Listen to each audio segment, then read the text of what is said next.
You will need it very soon. What is A it? potion.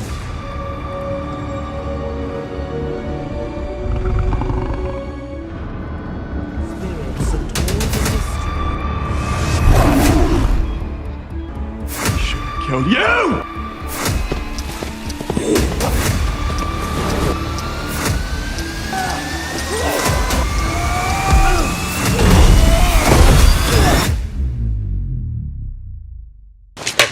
Action, Julia. Akhirnya kita bertemu lagi. BTW pada kangen gak nih sama channel Tukang Film? Gimana nih kabar kalian semua? Tentunya semoga sehat selalu dan sukses selalu. Di video kali ini saya akan membawakan alur cerita dari sebuah film antihero penuh aksi yang berjudul Kraven the Hunter. Rilis tahun 2024 dan disutradarai oleh J.C. Chandor. Film ini berasal dari dunia Marvel dan mengangkat kisah Sergei Kravinov, seorang pemburu legendaris yang punya obsesi untuk menjadi yang terbaik dengan menaklukkan mangsa paling berbahaya di dunia. Tapi kali ini, yang ia buru bukan hewan biasa, melainkan sosok-sosok kuat yang membuatnya harus bertarung melawan kekuatan super dan juga masa lalunya sendiri. Dengan latar gelap, aksi brutal, dan sisi emosional yang kuat, film ini memperlihatkan bagaimana Kraven bukan sekadar penjahat, tapi manusia yang terluka dan penuh dendam. Buat kalian pecinta karakter kompleks dan dunia Marvel yang lebih gelap, ini wajib ditonton. Yaping mulu kayak Daniel Budianto. Langsung aja saksikan filmnya. Di New York, Sergei dan Dmitri Kravinov dijemput ayah mereka, Nikolai. Dalam perjalanan, Nikolai mengabarkan kematian ibu mereka di rumah sakit jiwa, menolak mengadakan pemakaman, dan memutuskan untuk mengajak kedua putranya berburu. Menurutnya, bunuh diri adalah tanda kelemahan yang tidak pantas mendapat penghormatan. Meski Sergei kesal, ia tetap menurut. If you take one life, you do not get honor of funeral. We go to hunt.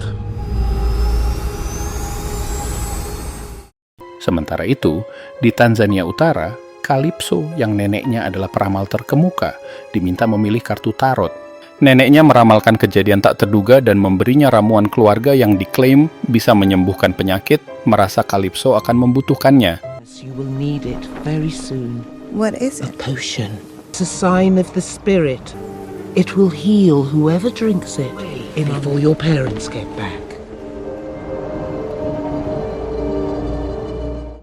Nikolai ternyata membawa kedua putranya ke Afrika untuk memburu singa legendaris bernama Tsar yang konon telah memakan banyak korban. Hal ini membuat Nikolai semakin bersemangat berharap perburuan ini akan menjadikan putranya kuat dan berani. 2,000, maybe 3,000 men. Yes? Of the one who can't be killed. Why do you hunt, Nikolai?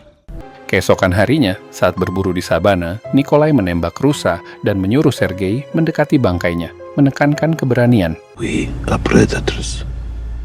Dmitri, don't look so weak. Merek lalu melanjutkan perburuan Tsar. Seorang pria bernama Alexei menawarkan kerjasama, tetapi ditolak mentah-mentah oleh Nikolai karena Alexei dianggap lemah dan sakit-sakitan. Some no-name, non-existent condition suffering to the Kravinovs. So be quiet. Tanpa disadari, Sergei dan Dmitri tertinggal. Tiba-tiba Tsar muncul di hadapan mereka. Sergei, meski takut, mencoba menembak. Saat tatapannya bertemu singa, Tsar menjadi tenang.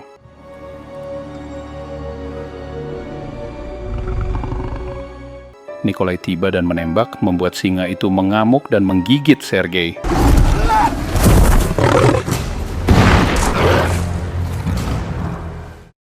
Di tempat lain, Calypso saat berjalan-jalan di sabana bersama orang tuanya, merasa terdorong menuju semak-semak. Di Diva, ia melihat Tsar meletakkan tubuh Sergei. Tetesan darah singa mengenai luka Sergei. Melihat kondisi Sergei kritis, Calypso menggunakan ramuan neneknya untuk mengobati.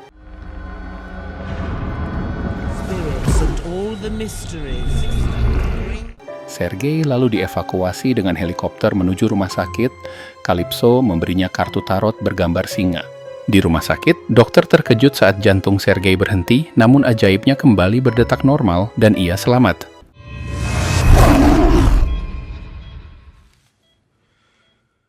Setelah sadar, Sergei melihat kartu tarot dari Calypso, yang kata dokter adalah milik orang yang menyelamatkannya.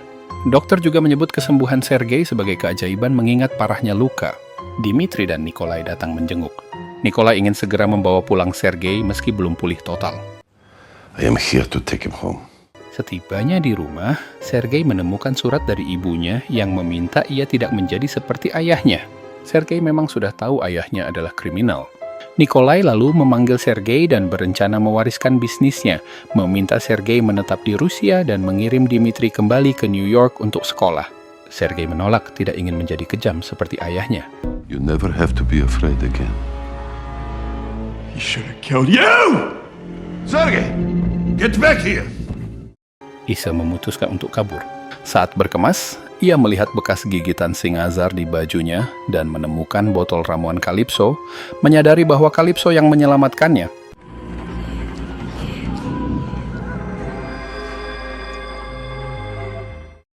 Malamnya, saat kabur, Sergei terpeleset dari atap, namun tubuhnya bereaksi cepat dan mendarat dengan aman. Dmitri muncul mencoba mencegah Sergei pergi. Meski sedih, Sergei tidak bisa membawa Dmitri demi pendidikannya, berjanji akan berkunjung setiap ulang tahun Dmitri. Sergei pun memulai petualangan sendiri. Sorry, Dima.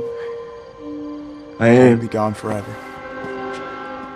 Di sabana, Sergei berhadapan dengan kawanan banteng yang berlari ke arahnya. Ia pasrah, namun banteng-banteng itu hanya melewatinya. Satu banteng bahkan berhenti di depannya seolah melindunginya.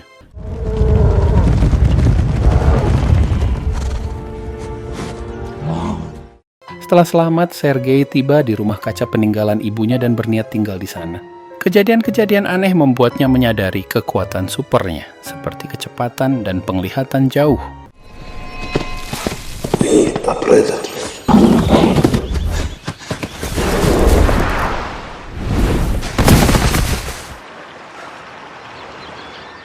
Suatu hari, ia melihat pemburu ilegal mengincar tanduk banteng. Sergei bergegas ke lokasi, marah melihat bangkai banteng tanpa tanduk. Ia mengalahkan dua pemburu yang muncul. That boy. Aposte!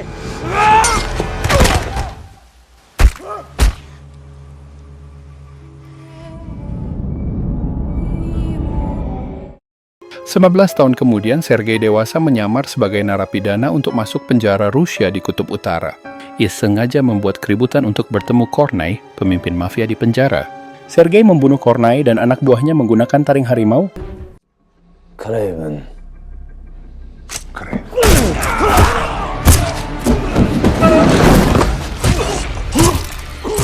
Lalu kabur memanjat atap, menghindari tembakan sipir dengan kelincahan singa. Ia berhasil keluar dan masuk ke pesawat yang menunggunya.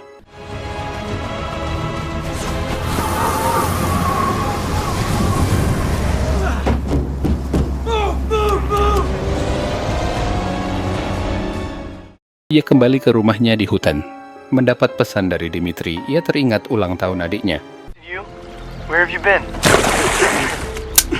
Am I gonna see you for my birthday?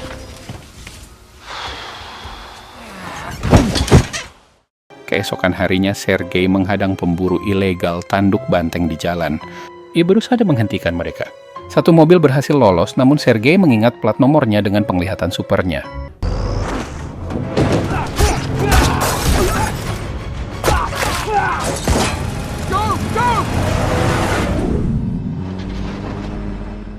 Keesokan harinya, pemburu yang kabur berniat melapor ke bos mereka, tetapi terkejut melihat Sergei di hadapannya. Sergei menemukan buku berisi daftar nama mafia dan menyatakan akan membunuh semua orang di daftar itu. These names, drugs, weapon. Put it on the pecking order, Andre. Found you.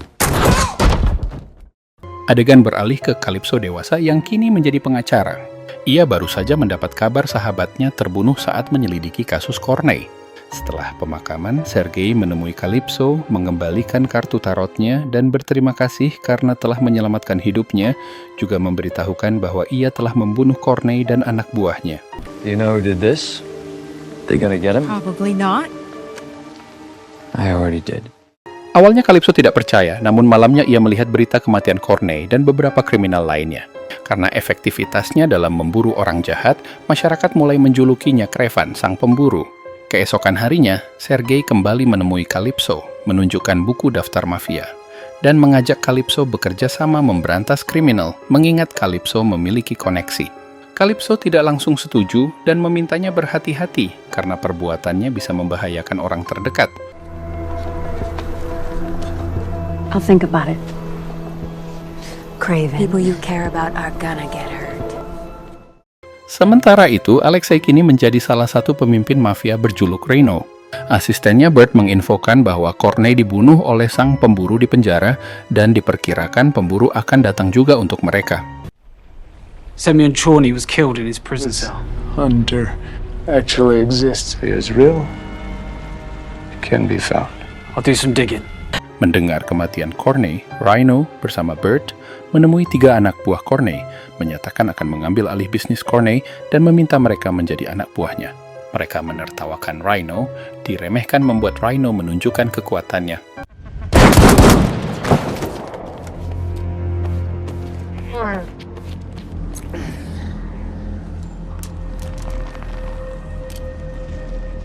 Tiba-tiba, tembakan melesat membunuh salah satu anak buah Corney. Samidi, yang lain, mengkhianati temannya sendiri, menembaknya, dan setuju menjadi anak buah Rhino. Malam harinya, Nikolai mengundang Samidi ke klub Dimitri, tempat Dimitri bernyanyi dan bermain piano. Nikolai ingin mengajak Samidi bekerja sama mengelola bisnis peninggalan Corney. Di tengah pembicaraan, anak buah Rhino menyerang klub.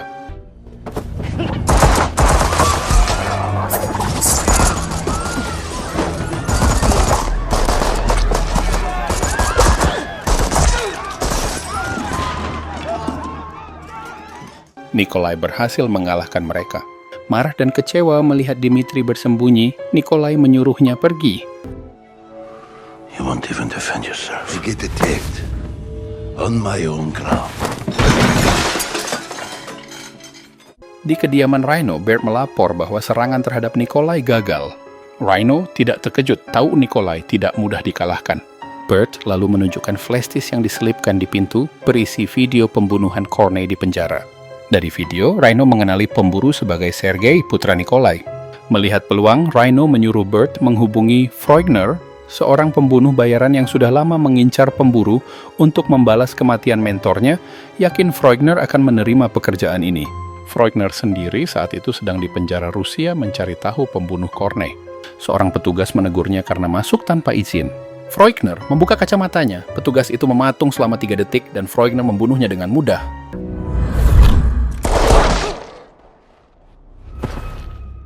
Sementara itu, Sergei dalam perjalanan mengunjungi Dimitri untuk ulang tahun adiknya.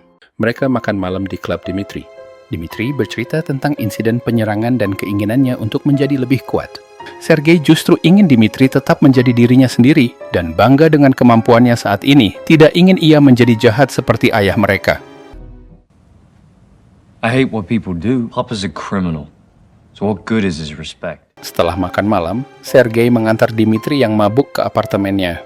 Dimitri mengungkapkan ia tahu Sergei mengunjunginya karena merasa bersalah telah meninggalkannya, mengatakan ia telah memaafkan Sergei dan kini bisa menjaga diri sendiri. Because you feel guilty. I'm sorry. Keesokan harinya, Sergei terkejut melihat apartemen Dimitri berantakan. Menemukan Dimitri diculik orang tak dikenal menggunakan van hitam.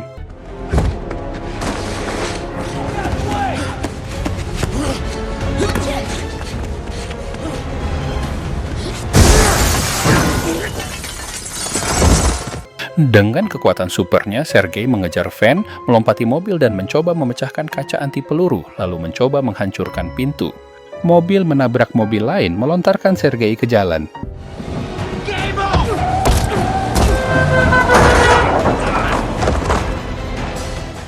Sergei terus mengejar sampai dermaga, tempat penculik memindahkan Dimitri ke helikopter. Sergei melemparkan jaring, melompat dan bergelantungan, namun gagal dan terjatuh ke danau setelah terbentur tiang.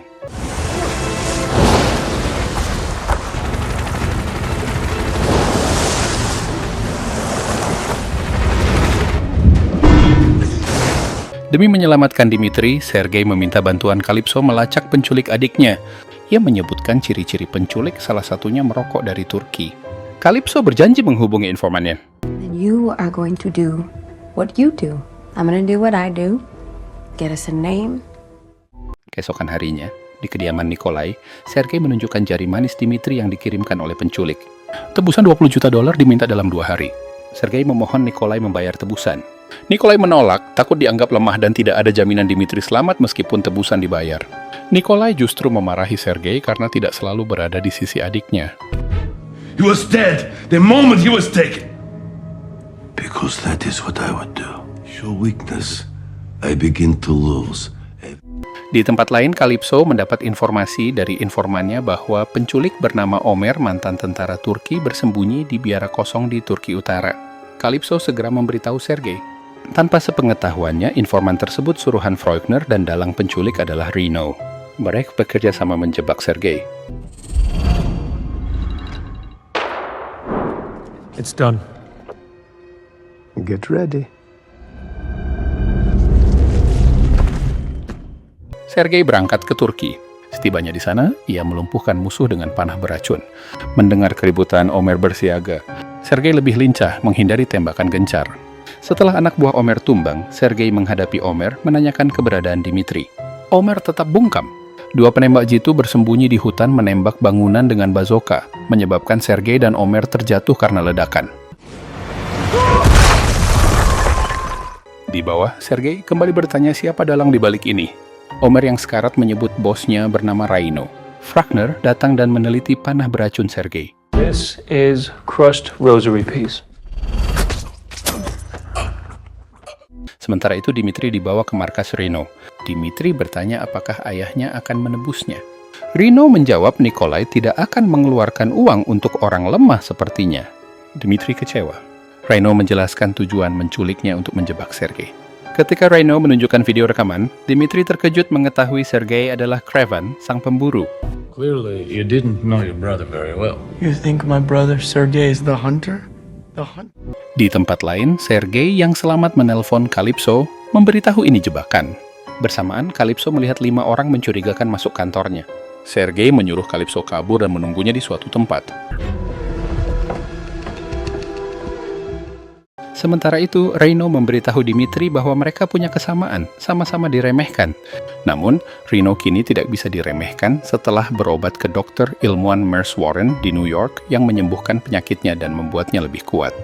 Reno berniat menjadikan Dmitri mitra untuk mengambil alih bisnis Nikolai. Dmitri menolak mengkhianati keluarganya. But if you think I'm gonna betray my family... Boss, Kraven is alive. Faulkner datang memberitahu persembunyian Sergei. Faulkner menunjukkan bahan racun panah Sergei yang hanya tumbuh di Siberia. These peas are only native to a specific region in Siberia. These are Eastern Siberian rosary peas. Sesuai dugaan, Sergei ada di hutan Siberia menemui Calypso dan membawanya ke rumahnya. Di sana, Calypso melihat ramuan dan senjata. Sergei mengaku mencari tahu isi ramuan yang diberikan Calypso. Calypso mengatakan ramuan itu dari neneknya, dan ia tidak tahu bahan-bahannya. I need to know what was in here. I didn't know what it would actually do. She said it would heal whoever drank it in... Di sisi lain, Reno dan rombongannya tiba di Siberia mencari Sergei. Faulkner menyiapkan panah beracun khusus untuk membunuh Sergei. Reno menyuruh Dmitri menelpon Sergei, mengajak bekerja sama mengambil alih bisnis Nikolai. Sergei menolak, tidak ingin seperti ayahnya. Ditolak 2 kali, Reno bertekad membunuh Sergei. Saat Reno memerintahkan anak buahnya mencari Sergei, macan tutul muncul menyerang mereka. Dmitri memanfaatkan kesempatan ini untuk kabur.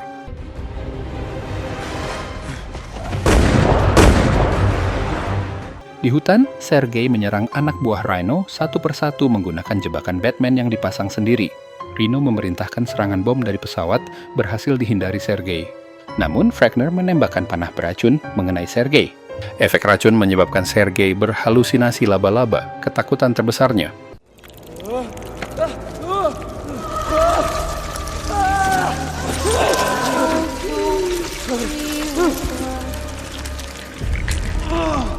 Melihat Sergei mulai tak sadarkan diri, Faulkner menyerangnya habis-habisan.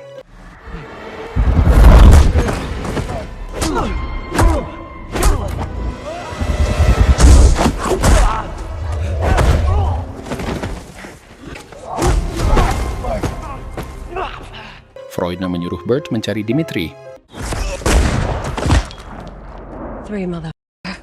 Bert dan anak buah lainnya mengira bos mereka telah membunuh Sergei. Tidak menyadari keberadaan Calypso dan pergi. Calypso masih memiliki ramuan neneknya dan kembali memberikannya pada Sergei, menyelamatkan hidupnya untuk kedua kalinya. die. Now get the up, Craven.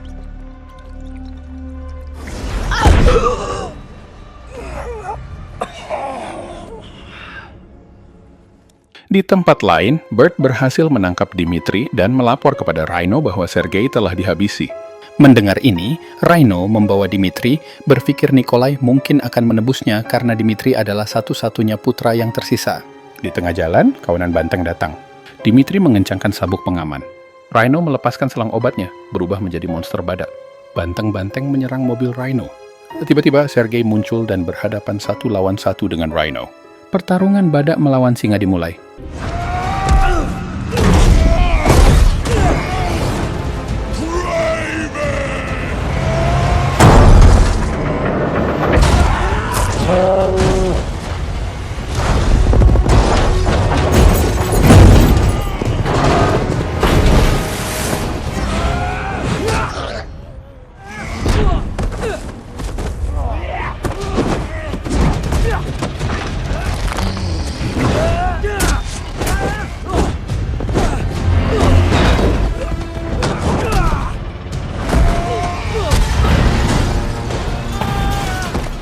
Saat kewalahan, Sergei melihat lubang di perut Rhino, menusukkan besi ke sana, membuat Rhino kesakitan.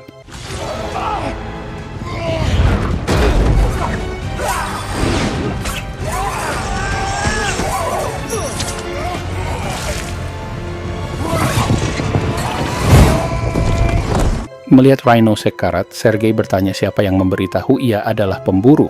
Rhino menjawab mendapatkan rekaman dari orang terdekat Sergei. Bersamaan, Dimitri datang hendak membunuh Rhino, namun Sergei mencegahnya, tidak ingin adiknya menjadi pembunuh. Rhino akhirnya tewas karena luka parah. No.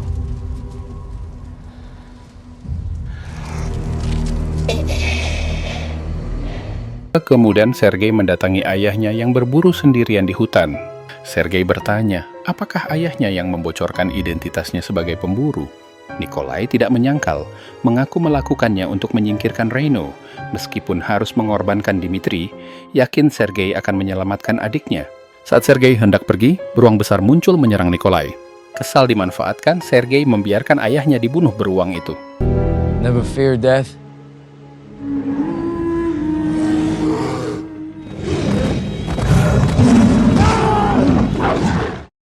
Setahun kemudian, Sergei kembali menemui Dimitri untuk ulang tahunnya. Dimitri bercerita bertemu dokter hebat di New York yang membuatnya tidak akan diremehkan lagi.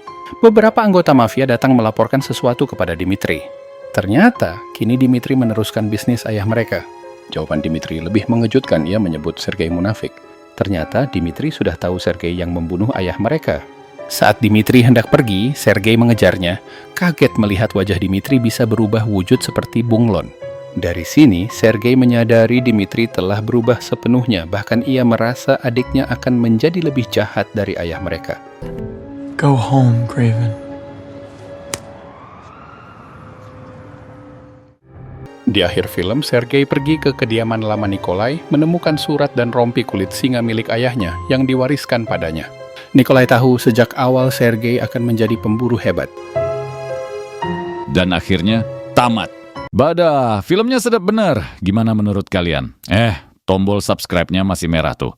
Pencet dulu dong, sama like-nya juga. Isi juga komennya biar nggak kosong, agar kalian semua tidak ketinggalan film-film baru yang akan saya upload berikutnya.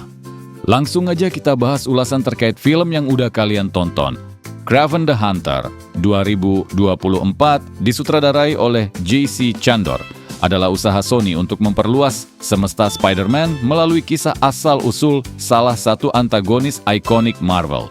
Film ini menampilkan Aaron Taylor Johnson sebagai Sergei Kravinov, seorang pemburu ulung yang berubah menjadi vigilante setelah mengalami peristiwa traumatis yang melibatkan ayahnya, Nikolai Kravinov, diperankan oleh Russell Crowe. Secara visual, film ini mencoba menghadirkan nuansa gelap dan brutal yang sesuai dengan rating R-nya. Penggunaan kamera handheld dan pencahayaan rendah menciptakan atmosfer yang intens dalam beberapa adegan aksi. Namun, efek visual yang digunakan untuk menggambarkan hewan-hewan liar seringkali terasa kurang meyakinkan dengan CGI yang tampak tidak alami dan mengganggu imersi penonton. Dari segi naratif, film ini berusaha menggali konflik internal Craven, terutama hubungannya dengan ayahnya yang kejam. Namun, pengembangan karakter terasa dangkal, dengan motivasi yang kurang jelas dan dialog yang klise. Akting Aaron Taylor Johnson sebagai Craven cukup solid, namun tidak mampu menyelamatkan film dari kelemahan strukturalnya. Russell Crowe memberikan penampilan yang kuat sebagai Nikolai, namun sayangnya interaksi antara keduanya tidak cukup dieksplorasi untuk memberikan dampak emosional yang mendalam. Secara keseluruhan, Craven the Hunter adalah film yang memiliki potensi besar, namun gagal dalam eksekusinya. Meskipun menawarkan beberapa adegan aksi yang menarik, kelemahan dalam narasi, pengembangan karakter, dan efek visual membuat film ini kurang memuaskan. Demikian ulasan yang bisa saya sampaikan. Gimana teman-teman, setuju nggak nih? Jika ada salah kata, tolong dimaafkan. Ya, teman-teman. Saya berterima kasih banyak bagi siapapun yang sudah memencet subscribe dan like-nya. Jangan lupa komen juga dong terkait pendapat teman-teman. Terus ikuti channel Tukang Film. Dadah! Ready?